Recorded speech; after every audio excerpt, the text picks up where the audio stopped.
Rachel Davis here, Director of Music at the Church at Highland Park, and welcome back to Hymn of the Week. Every Wednesday we come together and talk about some of the great old hymns that we know and love, and we talk about the text, the music, the history, and the meaning behind these wonderful tunes found in our pews every week. This week I'm so excited to share with you My Faith Has Found a Resting Place, traditionally based on a Norwegian folk song that actually became one of our best known hymns. So let's go ahead and check it out. But first, a little announcement. It is never too late to join in on my weekly Wednesday night Bible study, Stories of Early American Hymns, based on the book Go Tell It on the Mountain by She Reads Truth. Tonight we're looking at the hymn Count Your Blessings, an oldie and goodie, and it is so fun to just talk about these wonderful hymns, where they came from, and stories from people like you about how these hymns have affected your lives. It is never too late to join. Please look out for the Zoom information on the email that comes with this video, or if you can't find the information, please feel free to send me an email and I'll forward it to you. Hope to see you tonight, 7 o'clock, in our Wednesday night Bible study. But for now, let's jump into our hymn of the week. My Faith Has Found a Resting Place actually doesn't come with that dramatic of a story. We have Lidia Edmunds, the writer of the text, which is actually a pseudonym for Eliza Edmunds Hewitt. As we've talked about in earlier weeks, a lot of the times you have authors using pseudonyms to get their hymns out to a broader audience, or maybe to get in with publishers that they couldn't get in with their own original name.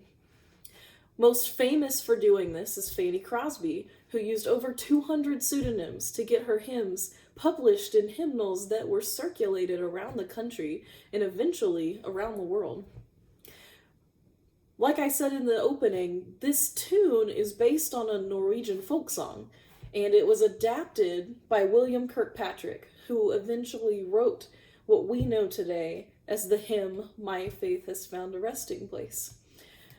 William Kirkpatrick wrote a lot of other very famous hymns that actually were famous tunes. A lot of the time we don't talk about how the composer of a hymn actually establishes and composes a tune, and that tune goes into an index at the back of our hymnal.